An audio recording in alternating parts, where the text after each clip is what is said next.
What's going on, you cuties? We got no time for games today. We got plenty of games to talk about, but none to play. What? We got plenty of games to talk about, but none to play. We're not playing no games. I thought about that earlier today at work. Okay. I'm like, I'm going to say something like that. Like I said, playing no games. First thing we got to talk about, the biggest elephant in the room, Cristiano Ronaldo. The guy refused to come on as a sub, and I say the guy because he no longer gets the term of GOAT to me because he disrespected our manager. Chose not to come on as a sub in our 2-0 win over Spurs, which, great win. Fantastic win. Really showed what this team could potentially be last Wednesday. The cohesion that the unit has together really showed on Wednesday. I mean, there were passes that Casemiro was playing. There were, just some silky football, some soothing first touches from Anthony and Sancho. With Ronaldo getting all the topics, it really takes away from how good the game was. And even as a neutral fan, if you watch that game, you could probably say that's the best 90-minute performance that United has put together in, for me, the last 5 years. Exactly. 5 years. At least. Front to back, 90 minutes really dominated that game. And some people will say, oh, Spurs were shit. They weren't shit. We made them do bad. Spurs played their game. They did exactly what they wanted to do. Like Tanner said, they played their game. They did what they wanted to do, but we were just able to execute a little bit better. But all the headlines always go to Ronaldo. No matter if he's sitting on the bench, he's starting and not scoring, because let's be honest, he's not starting and scoring. All the headlines go to him. You script it in your head already, and you're like, this is what I'm going to say. And then you go and say, and it's just like, most of the time it's solid gold, but sometimes it's like, hold on, Sterling Silver. What? What's up with you?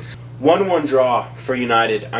I'll take it. A point at Stamford Bridge in that dramatic comeback fashion, I will absolutely take it. Casemiro, first goal for the club, scores an absolute header that is just a goal by millimeters, like a fucking hair off, and it would have been a no-goal, 1-0 loss for United. But big draw, big point at Stamford Bridge, and people are saying, oh, United shouldn't be celebrating the point. Well, in that fashion, in that way, in that comeback, you do. Because you have to think about the context around the game. Obviously, you go into every game wanting 3 points.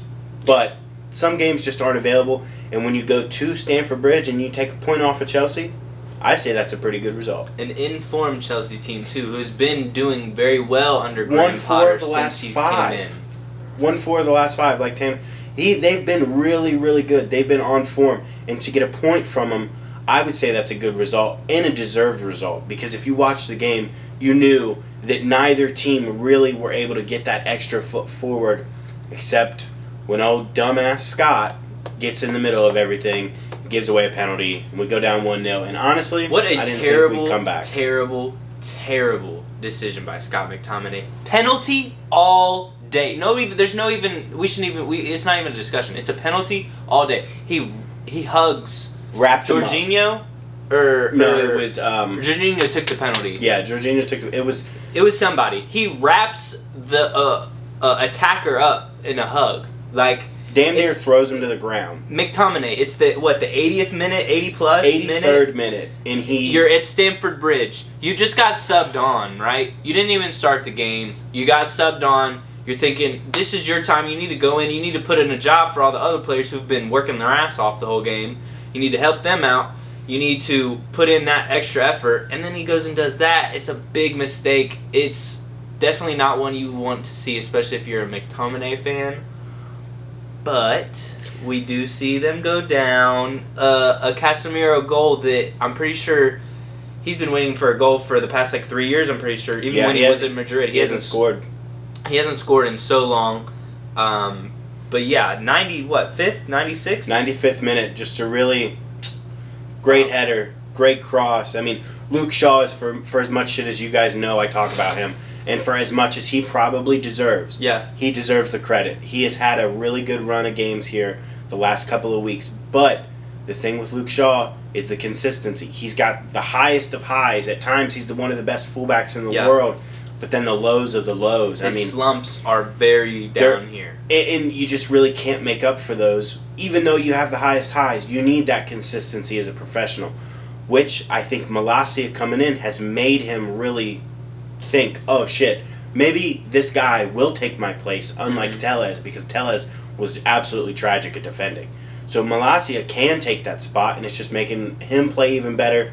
That competition showing. So I take the 1-1 result and a point at Stamford Bridge every week.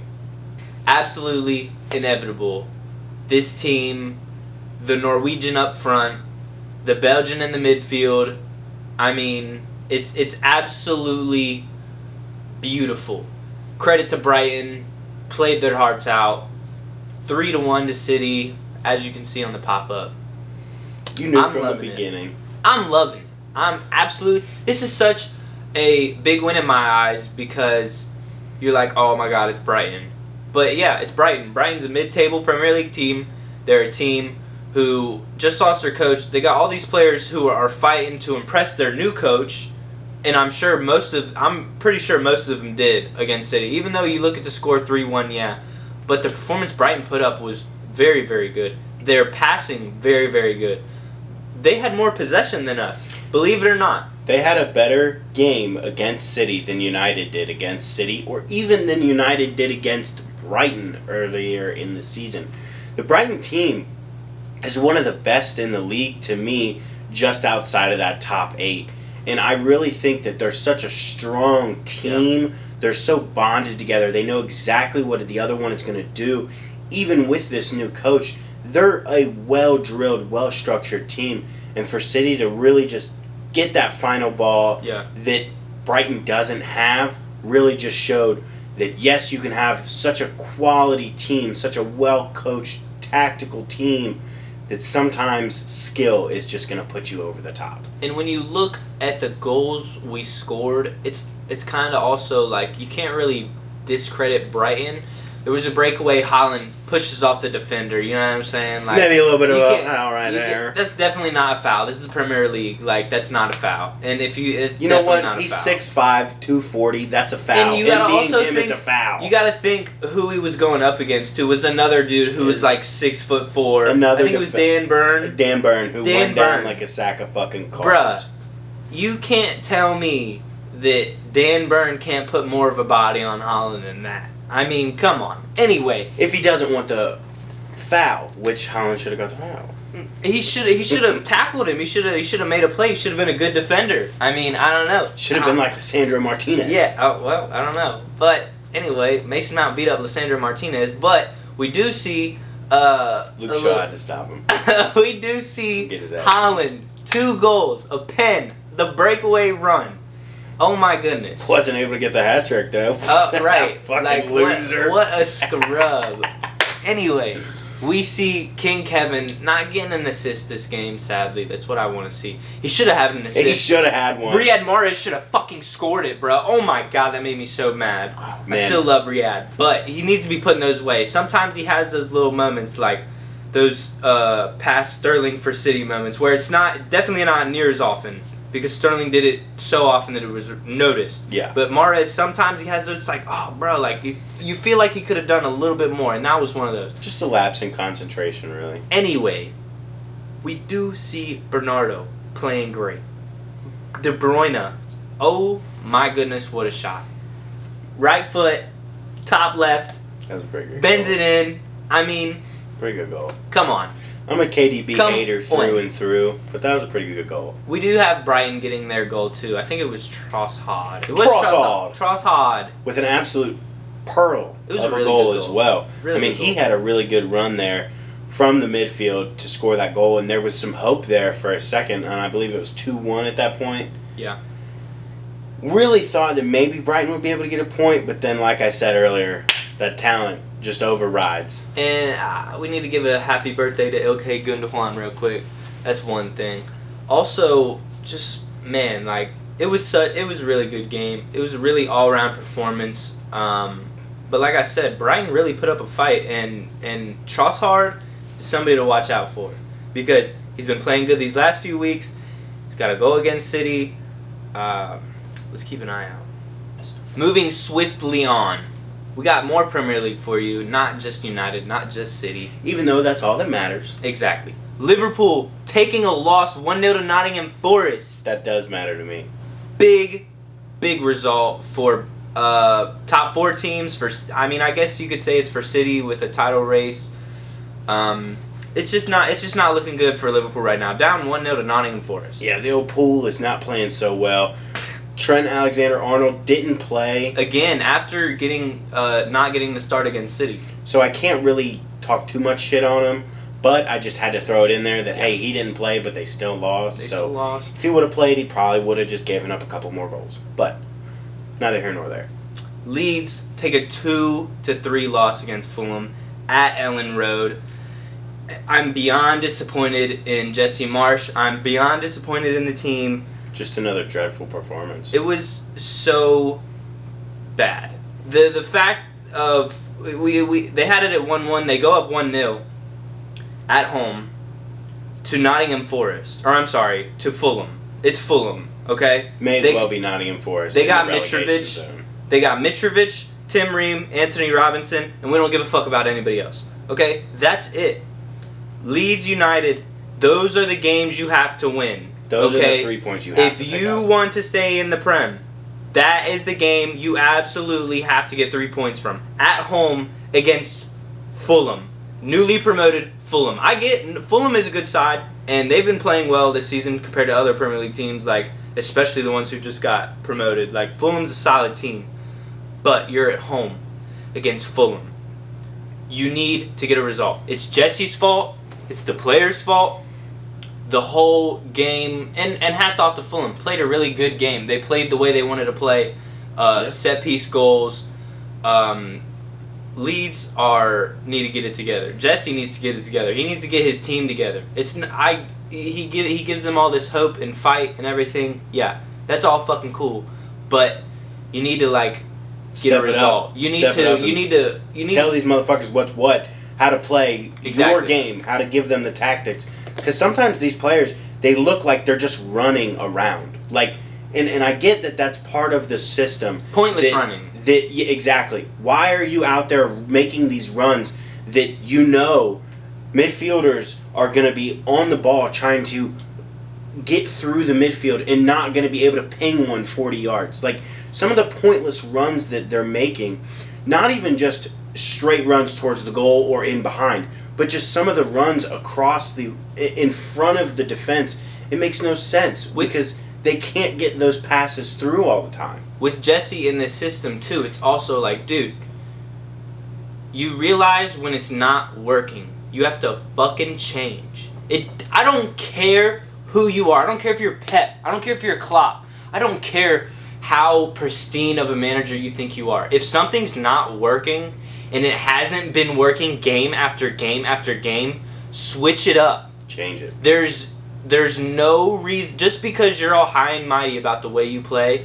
Jesse, bro, switch it up. This attacking, crazy, go at 'em, go crazy football is beautiful. It's fun to watch. It's entertaining. But sometimes you just need to get a win. When it doesn't come off, it doesn't come off. You have to get a win, like Tanner said. But you can't have that continuous American mentality of, I know what I'm doing. I know that it's right. I know that we're going to have a breakthrough. Because over these last 3 games, that's not what's happened. It's not come. There's no breakthrough. They need to figure it out. They got some difficult fixtures coming up. I feel really bad for them. They got Liverpool coming up. I think they got Arsenal here soon too. Speaking of Arsenal, 1-1, Southampton. That's another surprising result, just like the Liverpool going down 1-0. Big 2 points drop there from Arsenal. Big point for Southampton and the referee on their side, I'll tell you what. That might be a bigger point for Southampton than it is a bigger loss of 2 points than Arsenal, if you know what I'm saying. It's actually insane to think about it that way too, because Southampton just not doing very good right now. Really riding the struggle bus, but Arsenal, they weren't able to get that extra goal there at the end, and for me, as a United fan, I still think that they'll finish, I don't know, 5th, probably. I don't think that they're... That's so unrealistic. You just have to be realistic. Okay. You can be a fan of whoever. But I think At the end of the season, they will be in the top 4 race, more so than the title race. That's how I feel. So that makes me think that they would be fighting for 3rd, 4th, 5th, somewhere in there. But these 2 points could come back to haunt them later. That's what I'm saying. I don't think they will be in the title race come March. Nobody's putting them in a... I'm not, at least. Who knows? This is the Premier League. Who knows what fucking happened? Maybe they will. But Arsenal are a real threat team. They're contenders. They're a good team. They're top 4. But they're that doesn't 4. mean they're top 1 or 2. That's the problem. They're top 4, though. You have 1, which is City, and then you have, 6, 7, 8, the rest of the league. Yeah. That's how big of the gap there is, and I think Arsenal will be more so battling for top 4 than the title at the end of the year. We also see Newcastle beat Spurs 2-1. Newcastle on the rise. Also potentially in that top 4 race. No, they're not getting top 4. I'm tired of that. Everybody can stop that right now. They're not getting top 6. They're not getting top 4. They're not. They're definitely not getting top 4. 1,000% not getting top 4. I'm pretty sure they're not getting top 6 either. I'll give them 8th or 7th or 8th. In our preseason predictions, neither of us had them in our top 6, but from the way that they've played this year, I could easily see them finishing 6th and challenging for that 4th spot, because I think the difference between 4, 5, 6, and 7 will end up being 2 to 3 points from 4th to 7th. I really think it's going to be that tight. And Newcastle got a draw with United and took 3 points from Spurs. Got a draw from City. Yeah, exactly. These are points that these other teams are not picking up, so you may as well take them, and I think they could really mount a challenge for top 4 later this year. Who knows? All right. That's all. That's it. You know what happened. United with a tie. City, W. We got Champions League coming up. We got Europa League coming up. The A competition. You guys already know. You already know what's happening. Just come back and find out what happened. Just ended it right there. I know. All right. Fuck it. We're done. Okay.